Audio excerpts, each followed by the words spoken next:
Hello. Hopefully we're live.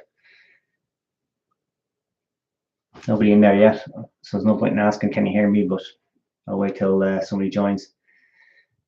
I am just on a bit of a break from work, so I thought I will jump online and mess about a bit and go live, just so I can learn a bit more about this process. It's still early days. I've only done one live stream before, so this is still very new to me.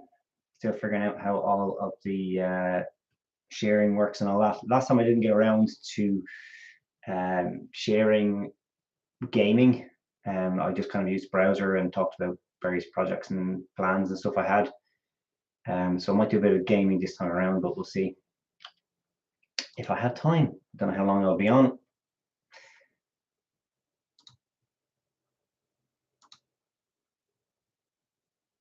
Hey, Stuart, how you doing?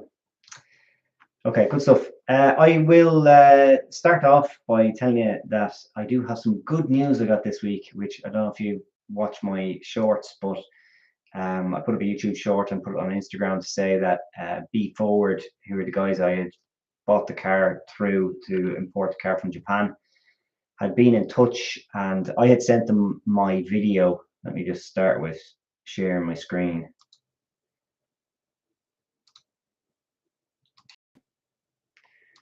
So this is my YouTube channel, and if you're from Ireland, you might be interested in the video I did around importing a car from Japan to Ireland, and I also did a second one, a follow-up one on VRT and all the taxes and all that fun stuff. But basically, with this one here, I sent this on to Be Forward afterwards because it talks a lot about them and my experience of that whole process. And they really liked the video, and they decided they had already kind of given me this supporter ID to get $15 off for anybody that used my particular ID, but they had given me a specific coupon code now, which gets even more. So that coupon code is basically worth like an extra $50. So I talk about in this video all the different ways you can bring your price down if you're going to be ordering through Be Forward, and it's all in the video, but it's also on my site. I have a site that is for all of my t-shirts and merch and different things that I do. Well, it's not really merch, it's more like just custom designs and t-shirts and whatever.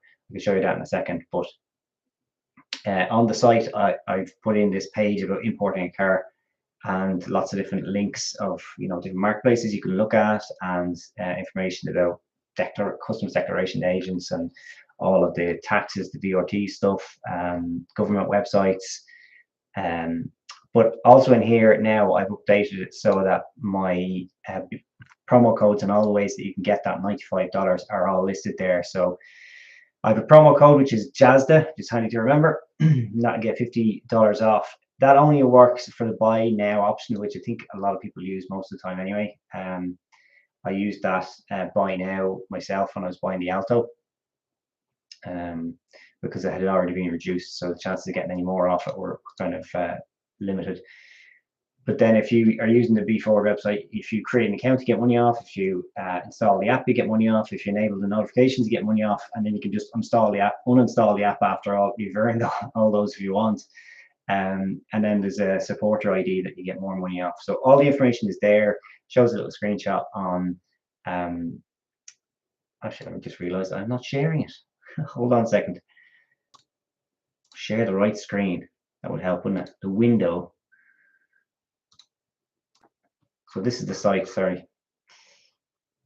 And all those links I mentioned, and all of the details for Be Forward and how you get that discounts. And then it shows a little screenshot of where you put that in. I can show you now in a second, but essentially you can get $95 off. Why not? If you're thinking about ordering anyway from Japan, you might as well. So what I was going to do to start off is just to satisfy my own curiosity as much as anything else. Is I'm a member of an Irish car forum called backroads.ie, and there was a guy on there that has just purchased a Suzuki Swift Sport, one of the kind of newer generations of those, the turbo ones, and it's kind of pretty much a track car. It's all stripped out and modified and whatever, but it's a car that I always wanted to buy. I've had a Swift Sport before, the previous generation, the 1.6 the Z32 as it's called. I have done a video about all the different generations and the differences between them. So if you're interested in that, you can have a look on the channel. But I always thought I would buy the Z33, the turbo one, which started in, I think, 2018. And I was just totally obsessed by them. Last time I went to Japan, it was just over a year ago. I went to Tokyo Auto Salon, and I actually sat in one there. It was the first time I actually sat in one. And they were kind of doing a run-out model last year. I think it's officially finished production now, or certainly very close to it. And they were doing a final edition, I think they call it. I actually picked up a brochure when I was there. I can stop sharing and show you. So this is from Tokyo Auto Salon. Slightly different variant so this is the very last generation, so it's got turbo and hybrid, not just a straight turbo. But when they first launched this type, because I picked up another brochure in, wasn't Up Garage, it was somewhere like that, and they were just turbo, 1.4 liter turbo, and just fantastic cars on paper. Never driven one, but I wanted to buy one, but they're just crazy expensive. They hold their value like really well, partly because they're super rare. So they were only about 22 or 23 grand in Ireland, brand new. They did sell them in Ireland, but there's hardly any of them here. And even though they're kind of edging on 8 years old now, a lot of them that you see pop up on the used market, they're still going for like 15 grand plus, which just seems absolutely batshit crazy to me. So it's not very good value for money. So I kind of have held off buying one because it just, seems like a lot of money for an older car. I ended up buying its younger brother, the Alto Works, or it's a smaller brother, I should say. I'm very happy with it. But I do think that someday I'll get into one of these Swiss Sports. And I was just going to have a look at the Irish market. I'll share my window again. I was going to have a look at the Irish market and then see what's going on right now, because it has been probably a year since I had a look. And then have a look in Japan and see, kind of figure out how much it would cost based on my experience now of importing, what it would cost to actually get one into Ireland from Japan. Does it work out the same, or how it works? So I'm just going to have a look at Dundee for a start, because that's the main place for looking for cars in Ireland. And there is no specific filter for Swift Sport. So the way to do it is basically put in Suzuki Swift, and then engine size is 1.4 to 1.4, which I don't think existed in any other generation. I could be wrong, but yeah, so 2 results, and they're both Swift Sports. This one was up north, so depending on whether it's a fresh import, probably shouldn't get too deep into what it's all the taxes and everything involved in importing from Northern Ireland, but depending on whether that is a UK car or a Northern Ireland car, or an English car or a Northern Ireland car, you may or may not have to pay VAT, depending on how long it is in the north. But even if you just take this one here, so there's one. I believe I've seen this advertised before a few times. This has actually been for sale for about 18 months, I think, and they're just asking crazy money, and obviously nobody's buying it, and they're not dropping the price, which is just weird. So it has got all the regular features. This is probably an Irish car if I was to guess, although it could be a UK car, but probably an Irish car. Looks in fairly good nick. 17.5 grand, and it's how old is it? 7 years old, 58,000 kilometers. Low mileage. 7 years old though, and for a 23 grand car to be still worth 17.5 grand, just shows you how crazy the car market is in Ireland at the moment. Anything that's petrol and interesting is just way overpriced. There's not even any level of detail here. It hasn't got a service history, hasn't got anything. Yeah. So before I move on, I'll have a look. Where else could I have a look? CarZone, which I never use, but let's just widen the net here a bit. Suzuki, Swift, engine size. Okay, so they haven't got any. Doesn't look like they have any Swift Sports. 17 pages. That can't be right. From one point, yeah, they don't have any. It's weird the way that works. So why can't you do 1 point?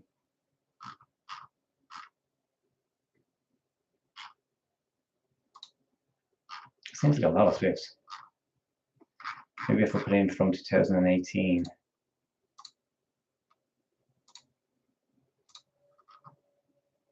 to say 2020. I think they brought out the hybrid one in 2020.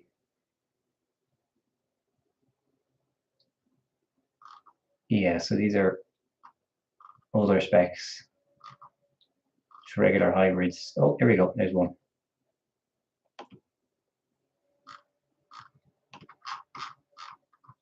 Okay, so let's have a look at this one. 2019 again.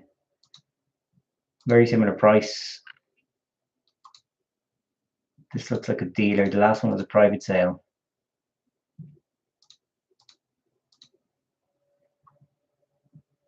This petrol cap thing is giving me Japanese import vibes, and the number plate having a larger area.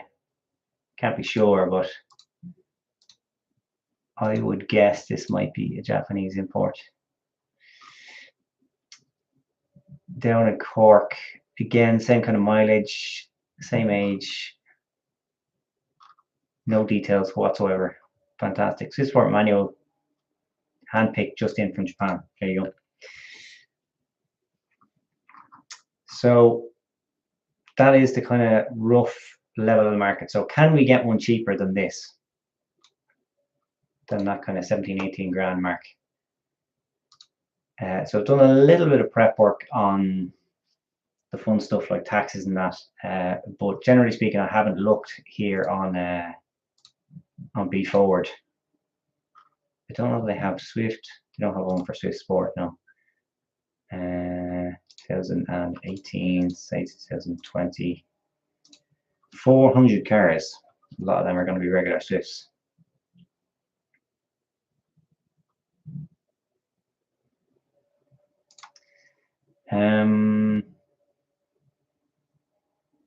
Engine CC.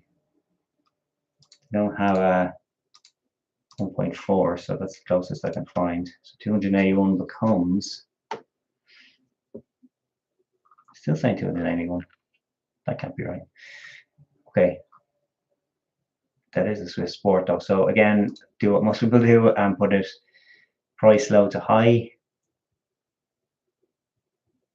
I've already set it in as Dublin as the port destination, so you can get the full price, all-in price. This looks modified or something, does it? Let's have a look. The cheapest one.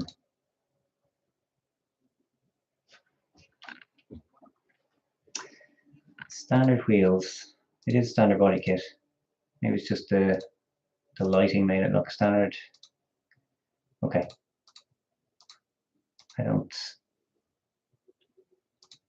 see anything unusual. Oh, those exhaust tips look different. Seats. They must have different seats in Japan than they did in Europe, because they are not the regular ones you'd see here. Oh Jesus, they look in rough shape. Another thing I'm curious of is, do they have, what's it called, adaptive cruise control, which I think is really cool. How on a small car like that, you know, rarely see that.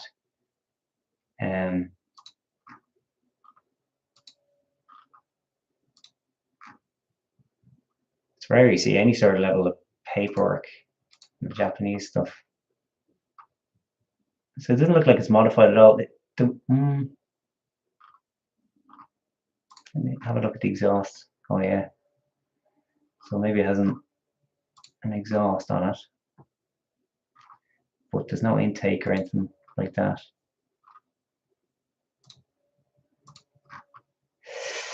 Leather seats. I'm not mad about the leather seats. I mean, they don't wear. You can see. What kind of mileage is this? So you're way higher than the ones in Ireland.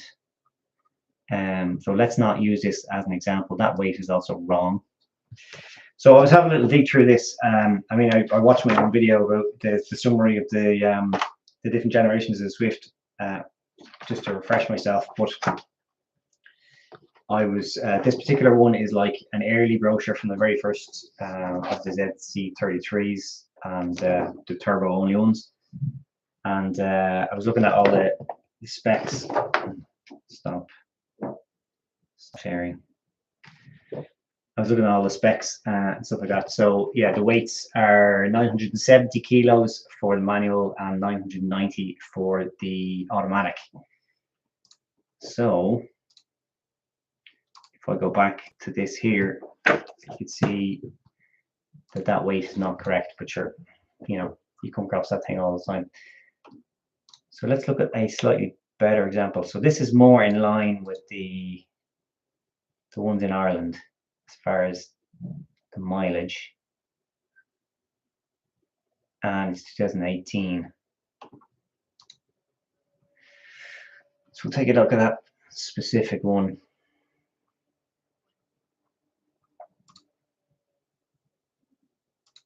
I'm not looking to buy one actually right now, but you know, I just want to pick one as an example that would be good enough that I would consider it. That looks minty clean underneath. Extremely clean. That's the seats that you normally see. They're all cloth, which I much prefer cloth seats anyway. Slightly dodgy floor mats, but that's cool. 6-speed box, which is another big benefit of these.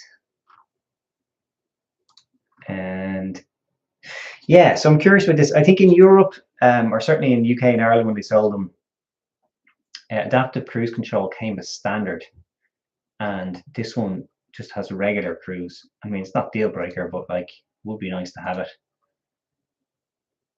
Engine bay is looking a bit dusty, but at least you know it's not a dealer special where it's all cleaned up. It does look like it's in a yard already. Okay, well, yeah, and then the weight is correct. I should have put in manual gearbox as well, but anyway, this one is manual. So let's use this as an example, right? Okay, I won't dig too far into it. The buy now price. So just while I'm here to show you, when you're looking at all the breakdown of the costs, this is where you put in your coupon code. So if I put in Jazda in here now and click apply, you see it adds $50 off. Just saying. But anyway, so say this was $7,700. I think you can change this to euros.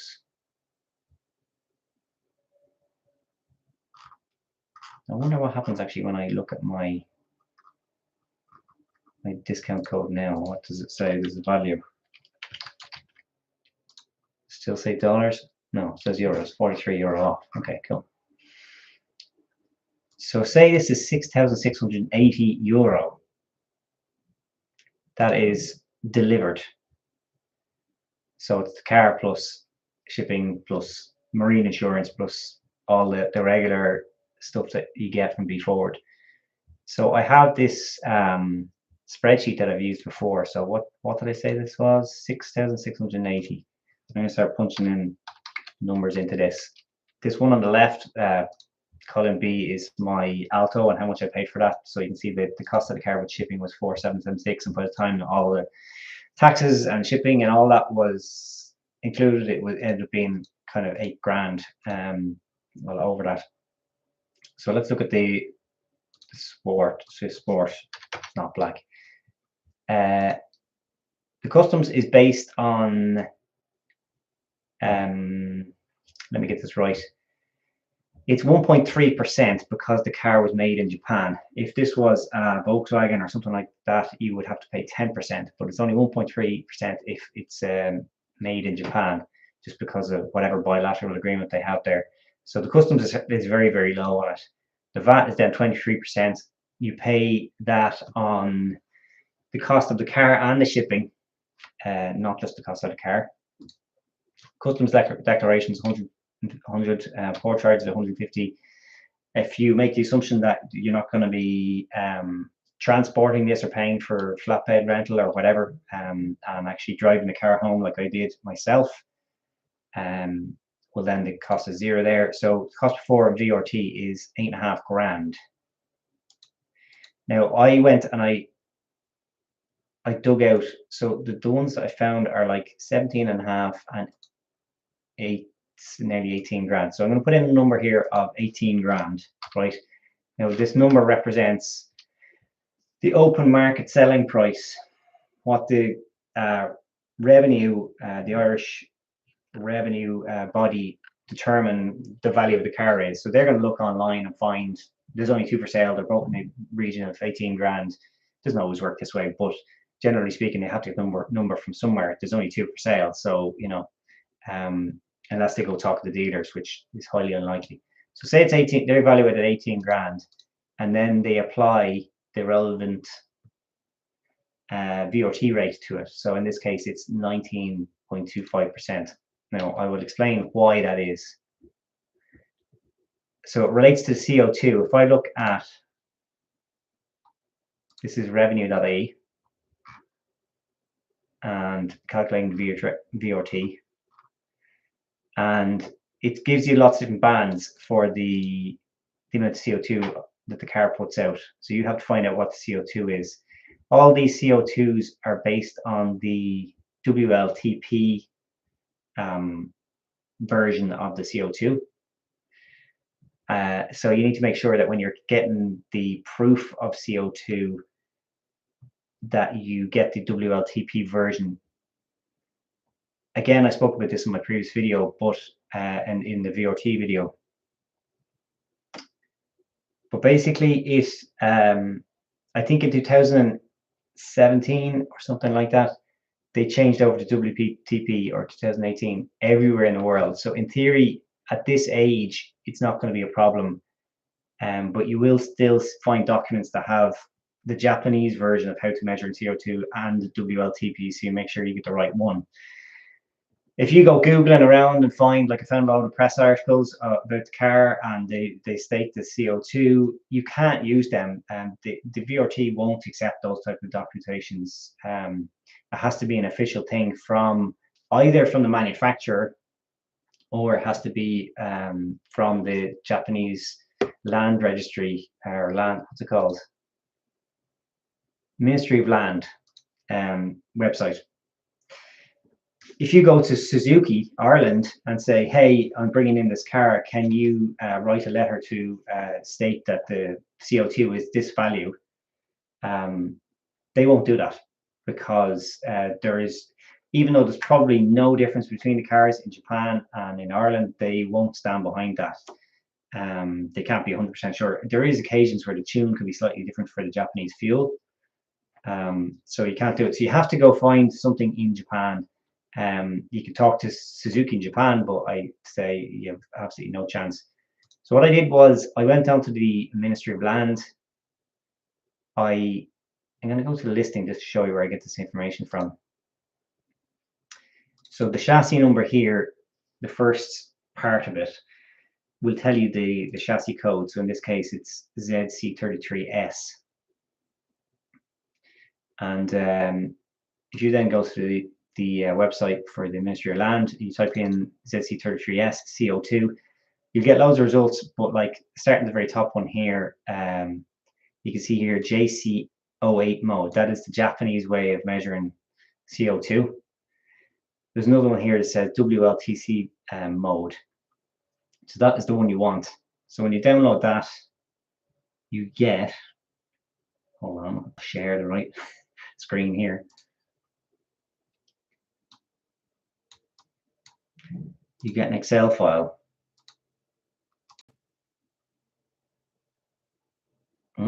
That's not the right one. Let's try that again. Chrome tab, window. Okay, so you get this document here. It's all in Japanese, which if you opened it in Google Sheets, actually it probably would give you the option to translate it. I hadn't thought of that, but I just did. I opened it up and it was on this first tab, and I did a search for ZC33, and it brought up two results here, which is these two lines. The difference between the two of them is one is 6-speed manual transmission and the other one is an automatic. You can also see based on the same numbers I talked about in here, where the automatic is 990 kilos, the manual is 970. So this line here is the right one. And the CO2 value it's given there is 132 grams. So let's go back to this. 132 grams. So when it is more than 100 and under 135, the VRT value to assign to that is 19.25%. So in my sheet here, if you look at the number, the calculation up here is 18 grand multiplied by 19.25%, which works out as 3465 in VRT. The NOx is basically nitrous oxide is a similar process. It's not on that Excel document, funny enough. So when you do a search again for on the Ministry of Land website and you say ZC33XS NOx, there was only one result, which made it very easy, and it is a PDF as opposed to an Excel. I tried this on a good few cars, and it always seems that the CO2 is in an Excel and the NOx is in a PDF, so it's a handy way of searching yourself. So end up, this is the, again, I did a search for ZC33S, and there is two here, and they both have a NOx value that's the same. I don't know what the difference between these two cars are. Maybe one's automatic and one's manual, but the NOx value is basically like 38 grams per 100 kilometers, which is the way that it's measured in Ireland. So you go back to Revenue's website, except this time you're looking at NOx, which is it here? Where do I find it? NOx charge. So when it's, what did I say the number was? Hold on. PDF here. 38. So the first 0 to 40 are charged at €5 per milligram. So 5 by 38. So I have it here. 11 by, oh, I made a mistake there. So it's 5 by 38 plus the tire charge is just another thing they throw in when you're VRTing the car. So that comes out as €200. So all in, that car would cost 12 grand to be on the road in Ireland. So let's go back to that. That's a chunk cheaper than that. I mean, that's been for sale for a while. You could argue that maybe you could bargain it down, and what best case scenario might get it for 15, 16 grand, but 12 grand. So short answer is you can absolutely buy one cheaper from Japan. Also, more to the point, you've got a massive selection. So what it's saying here, there's 281 cars. I don't know if that's true or not, but let's see. Yeah, I mean, 12 pages. And this is not including the auctions. This is just the ones that are in the dealer networks that they are connected with. For example, yellow would not particularly be my primary choice. I'd like either a white one, or this red is actually lovely. So yeah, it's higher mileage. Or you could go after one that's modified. For example, this. Let's just have a look at a couple before we move on.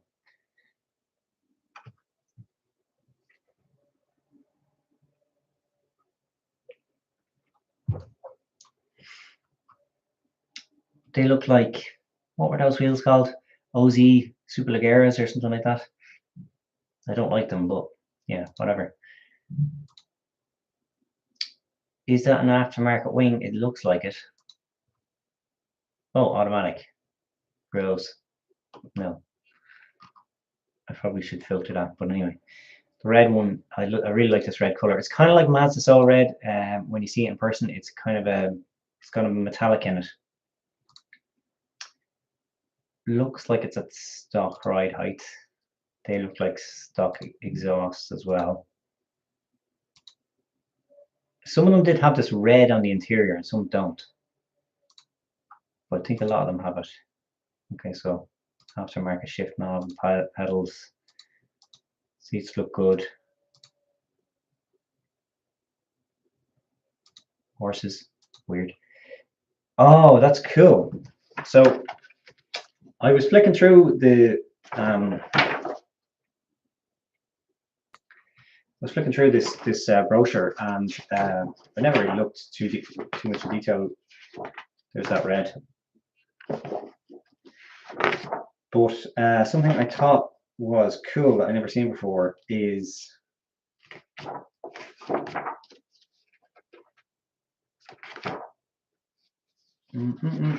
about the cameras.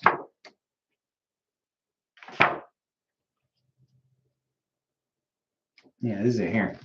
So basically, it's like it's an optional extra. It didn't come with standard, but there is there's cameras in the wing mirrors, cameras in the nose, and cameras at the rear. I think they all have a rear camera. But what you can get as a result of that is this type of scenario where you could see all 360 degrees around the car, which would make it super easy to park.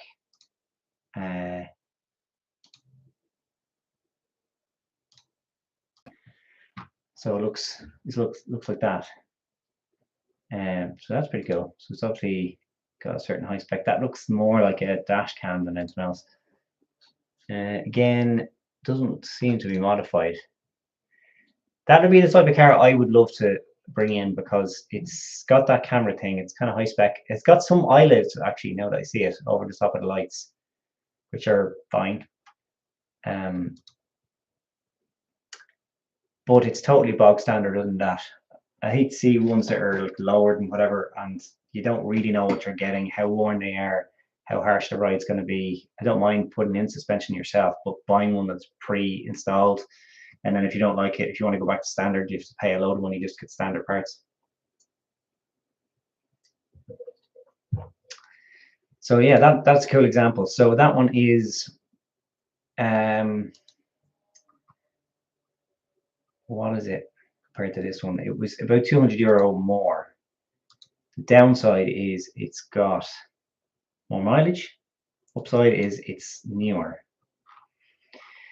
The newer thing might go against you. In theory, we might end up paying more in VRT, but it's only 1 year in the difference. And the ones that we're looking on here, I think we're both 2019 anyway. So yeah, there you go. I still don't think it's at a price level that I'd be happy to pay. Might wait another while. Also, I'm having too much fun in the Alta, to be honest. So, and I still have more mods to do on it. So definitely worth looking at. Another car that I'd like to have a look at, I won't do it in this video, is a Honda N1 RS. It's another K car that's kind of sporty, manual, not so much like the Alto, but also interesting. Just going to close all these windows.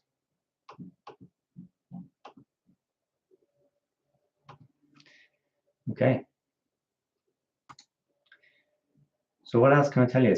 I don't know if there's any viewers right now. I think there might be 2, but do you have any questions about my projects or about importing cars or anything like that? You can drop a comment in there. It'd be great to hear from you. Let me know you're alive, not talking to yourself. But in the meantime, I can tell you about some upcoming projects and things. I did show some of these in my last live stream, but I haven't gotten around to actually doing them yet.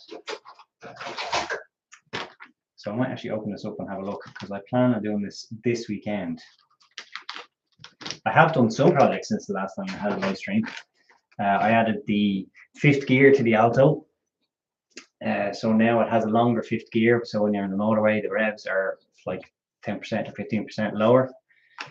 Better for fuel economy, better for noise. And that was an interesting little job. I've never done one like that before. This next one here is anti-roll bar bushes. So I noticed, just going over speed bumps and things like that, there's a bit of a squeak and a creak. And I'm not 100% sure if it's the drop links themselves, but I think it's these, because I had a quick look underneath the car, and I could see that the bushing itself had been kind of ovalized, and it's not quite, touching the bar all the way around. So these are mad cheap. They were actually from an Ignis, the hybrid version of the Ignis was sold in Europe, and I was able to buy them in Europe without having them shipped from Japan. So I'm going to try the bushings first, and if that doesn't help, I will do the drop links. Again, got them. They're also from the Ignis. They're very cheap. What's a question from Stuart? What's the difference between the Works and the RS Alto? Didn't one come up for sale when you got yours? Yes. I should have a look and see. I can't remember where that one came up for sale, or if it was you that shared it with me. But let's have a look just online quickly for a second. Was it done deal or was it Facebook? I don't know. It won't be a Alto. I don't know if they called it an Alto Works.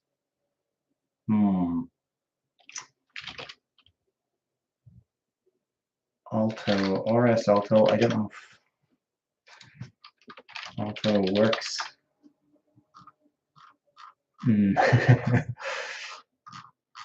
I won't spend ages on this, but I'm curious to have a look, because I can't remember exactly where I saw it. If you can drop a comment in there if you remember where it was. It might have been Facebook. If I go into motors and then have a look for Suzuki Alto, okay, there's only 27, so it shouldn't be too bad, and I'll order by highest price. That's just a regular Alto. No, it mustn't have been in done deal, or else I could be sold by now. But let's have a look at Facebook. Nothing works.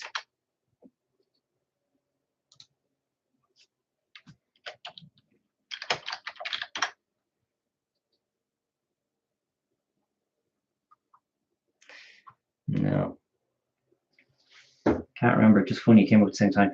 Yeah, I don't see it there, but I'll stop sharing. Basically, the difference between the RS Alto and the Alto Works is the RS Alto is like they took a regular Alto, stuck the Alto Works engine in it,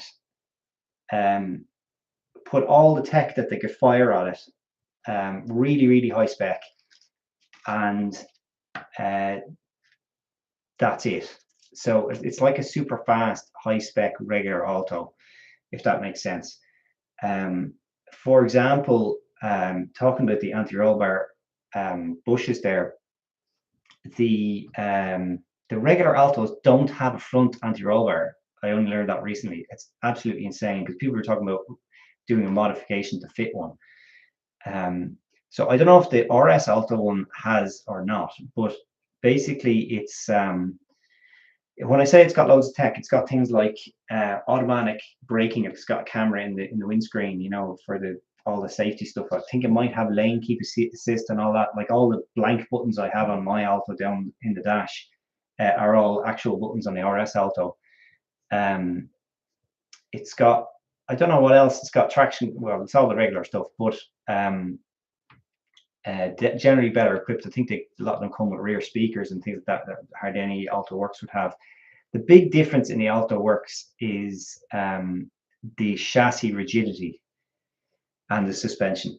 So the RS Alto, I think, has regular suspension, so it's soft and squishy and comfortable and whatever, but it doesn't, you know, and it's got a bit of power, but it doesn't particularly go around corners very flatly.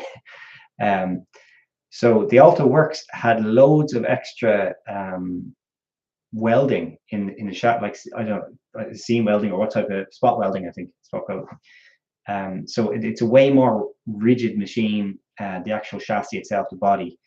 And then on top of that, they put the KYB suspension is standard, and it is very firm, to be honest. I mean, it's probably firmer than I'd like, but the trade-off is obviously that you can go around corners very fast and perfectly flat. So they're very different animal. The Alto Works is kind of like the Porsche equivalent of a you know, GT2 RS or whatever. It's stripped out. You're paying more for less. The Recaro seats and things like that come as standard. They didn't come in the RS. Had more regular kind of seats that, you know, they don't have big bolsters or whatever. The Recaros are amazing, to be honest. The Alto Works also had Enki wheels where the RS doesn't. They're similar size, but I would imagine Enkis are lighter. I don't know that for sure. I mean, they're both going to be hella light anyway, because they're like 15-inch, but they're, I think, 5.5 J or something. They're super skinny. So yeah, they're kind of different animals. One, I suppose, would make a better daily driver, and the other one is more when you want to rag it around the corner. Yeah, so I don't know what the price differences are like. Are they more for the RS or not, or which are more sought after? There is one other big difference: gearbox. The RS never had a manual.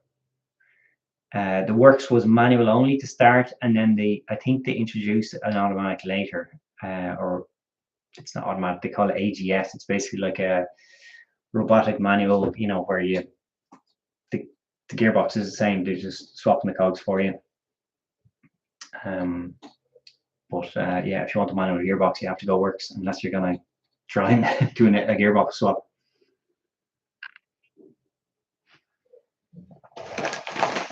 Other than that, other project coming up is this, which I showed also last time, and I still haven't gotten around to it. I wanted to do the 5th gear swap on my Alto before I did this, but this is an ECU tuned by Suzuki Works Karune, and comes with key. I explained all this last time. I don't know if you watched that video, but basically it gives about, I think, 30% more power. It brings it up to like 90 horsepower, and still on kind of regular pump fuel. I had to get it remapped by them, so I bought it used, had it shipped to those guys. They mapped on the map that didn't need high octane fuel, and Dave from Garage K had it sent to me. So yeah, kind of didn't want to dive straight into the power mods straight away, and just kind of get the car sorted first. So there you go. I am gonna check my work emails very quickly. I'm kind of on a late lunch break here, so that it's fine, but I just want to make sure nothing urgent has come up. Okay, it's all good. Okay, so another thing I wanted to do was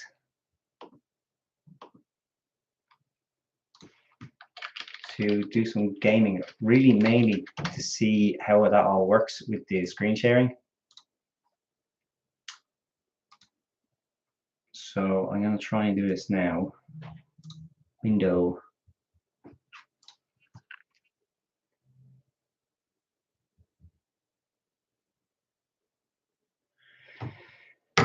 All right. I don't know how the music is going to work on this, but let's see.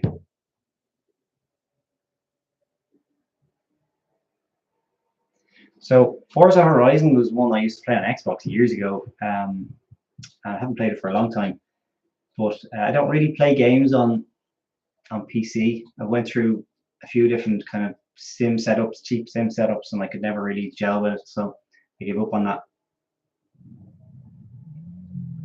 It's a bit loud. Hold on.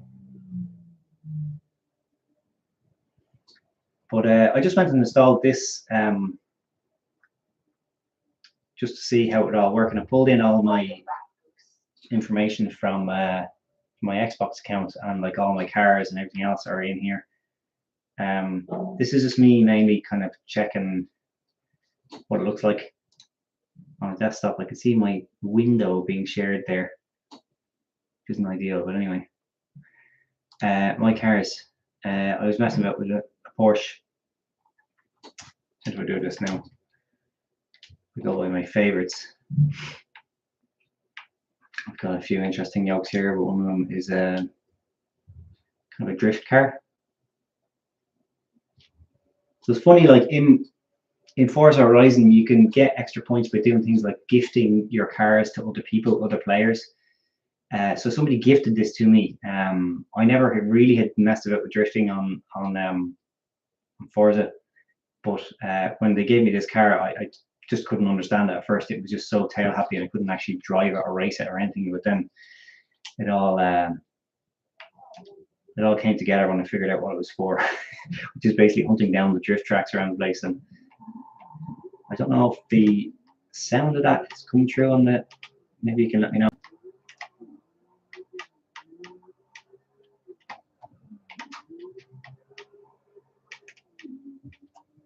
Or what's the frame rate like? Is it like really laggy, or?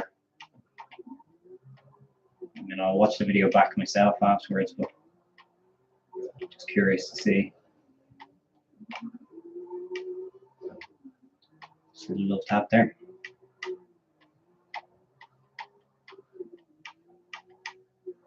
Should probably go somewhere.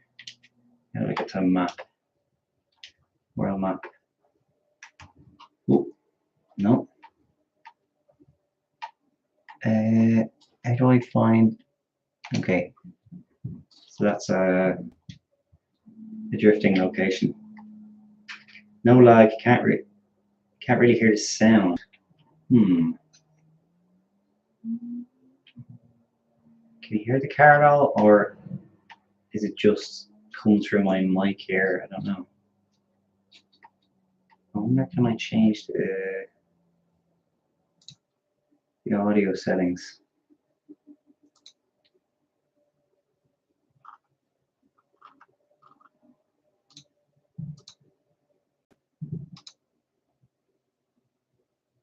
Unless it's in the settings again.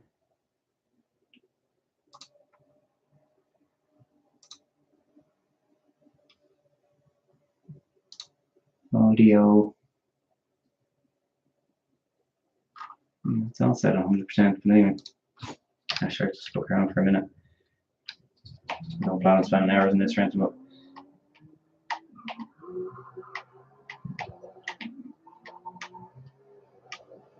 okay, it's for drift tracks. Off to a flying start.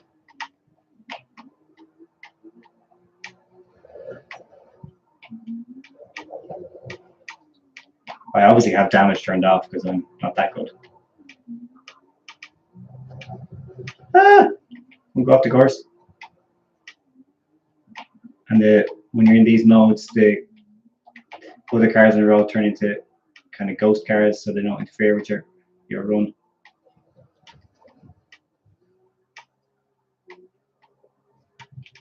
Okay, 156, the new personal best. So either I've never done this before, or you kind of need to hit them run already kind of drifting or already at speed.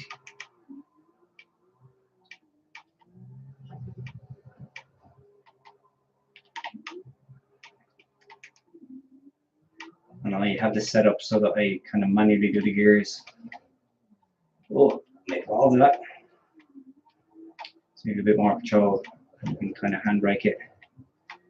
I don't know if you get more points for higher speed, like wheel speed, you're doing smokier burnouts, or not sure. I tend to do the same course a few times to see if I can beat my own score, but yeah, that was definitely not better. And there's some weird cars for doing it. Before I got gifted this car, I can hear you and the mouse, but no car.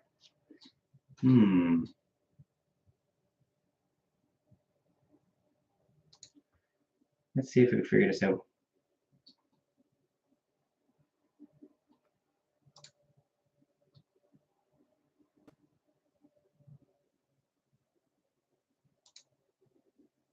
If I share, just try to share it again, see if there's any options for also share system audio. Ooh.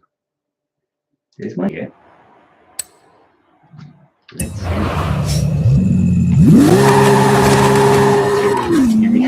Thank you very much for letting me know, because I wouldn't have a clue. Don't go in there. No! No one to start.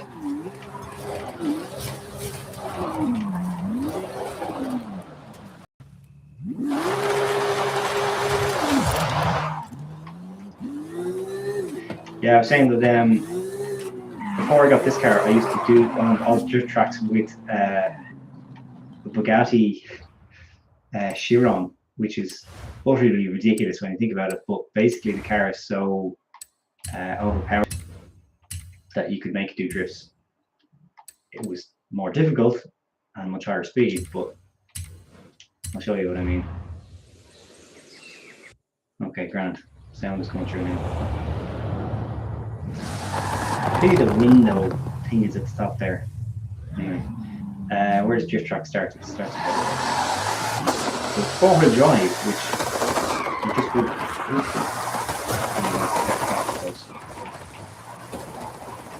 And the gears, whoa, shit!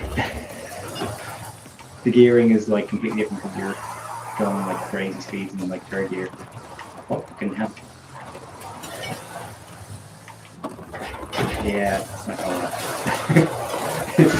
It's very different. I haven't done this in a while. Reverse is not going to work in the drift track. Let's just get through this track and then start again. There's one more go in the Chiron.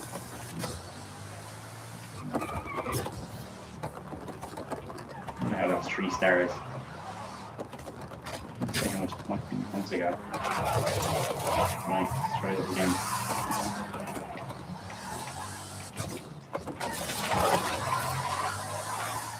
Basically initiating with handbrakes and then just controlling the monster car.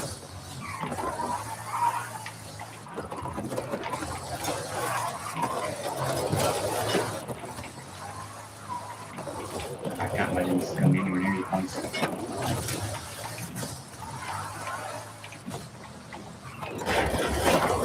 No! 95,000 points. Yeah, way off. The other one's more fun. Should we just head to a drift track though? Or to a race? I'll do it one more time. Do like this. So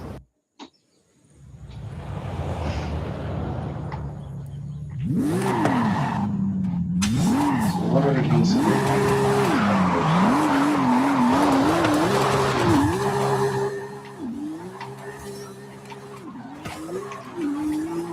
Other than the ECU and the Drover turn around, bushes, it is safe to do so. I don't have any immediate other projects. I'm sure I'll think of stuff.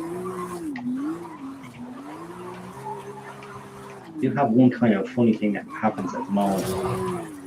If you watch the video I put in the audio stuff for building a subwoofer, it's a kind of an old subwoofer I have from previous cars.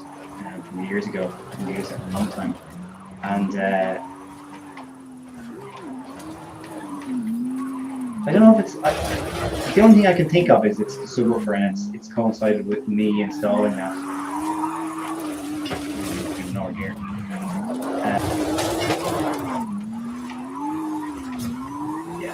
points or not. But every time I get out of the car, I get a little shock, you know, like a static shock. And I don't think I got that before.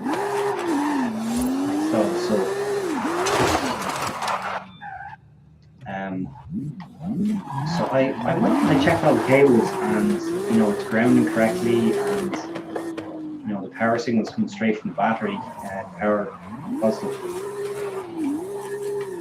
So unless something in the subwoofer, I mean, it's a solidly made subwoofer, but it's not like a well-known brand name or anything. So it's probably, you know, a fairly cheap unit, and certainly about probably 10, 15, 20 years old. So it could have some sort of internal short in it. It's not a big deal, and it doesn't seem to be draining the battery, more importantly.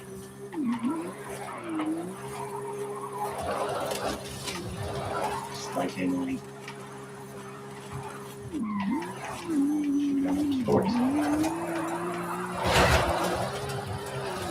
Good thing damage is none, huh? How much did I get this time? I can tell you sometimes. It says Turn around. your max It on is 4. safe to do Okay, so. right. Let's go to a race. What's that race behind me? Circuit. Let's do it.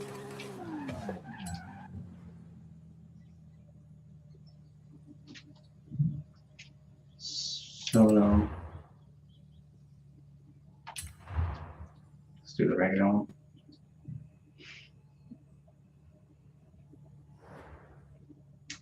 These are all my cars. I think they give you a recommended cars, so you're going to be somewhat competitive, because you can go in with a car that's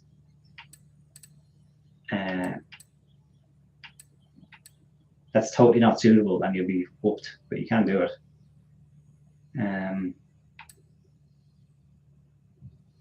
Tried the Intricate Aura yesterday, which is cool, but not competitive at all.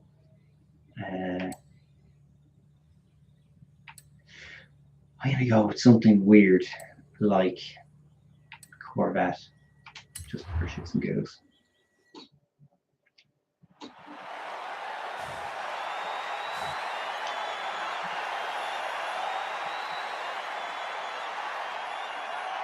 So I have this running in a window view just because I don't really have a gaming PC. I mean, you can do video editing and things like that now, but it's not like pure gaming PC. So running it in full screen, sometimes its frame rate drops. So I'm just going to make it a little bit smaller.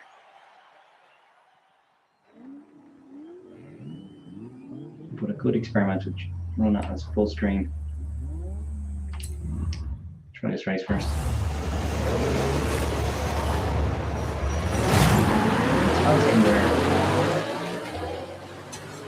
How long we've been streaming, because I do have some work to do still before I finish for the weekend. It is Paddy's Day on Tuesday, and I'm going to take Monday off, so I got a 4-day weekend. Woo!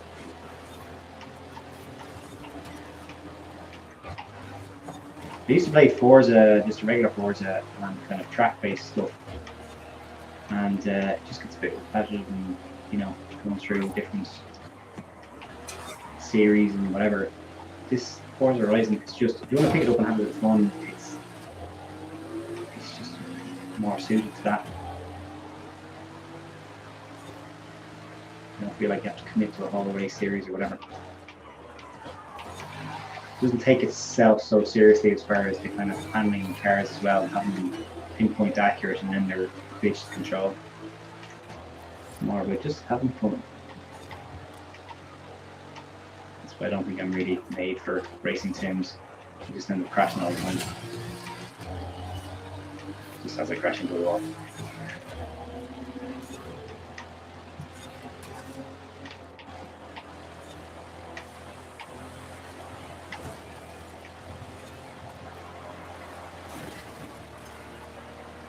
It's very handy not to have damage on, so you can absolutely muddy your car up.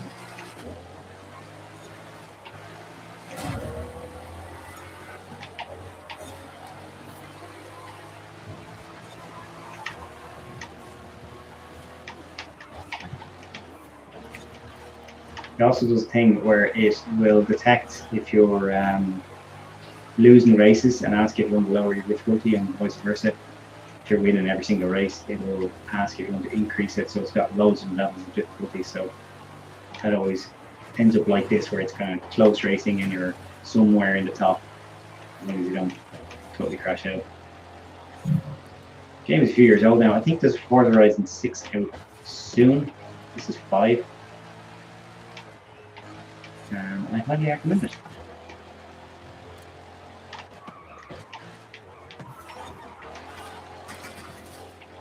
It reminds me of Burnout or something like that.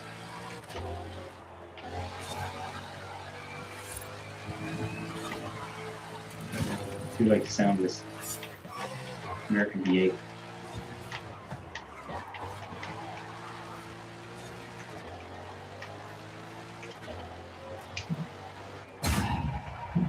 Woo!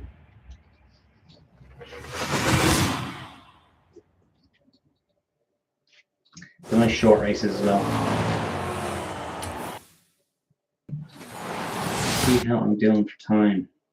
Or an hour in. Okay. My objective before I started the stream was like, let's jump on for an hour or so.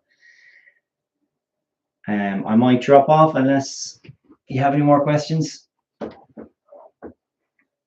There's 3 viewers in there at the moment, I think. So if anyone has any questions, let me know, or else I may end the stream.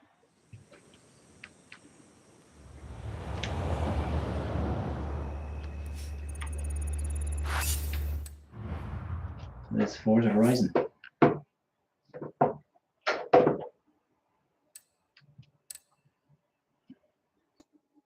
don't know if you can hear my PC as well. Like, I'm sitting here beside me, it's a big tower PC thing, and the fans are like going crazy because it was gaming and spinning up, whatever. Can you hear that through my mic? I'm not sure.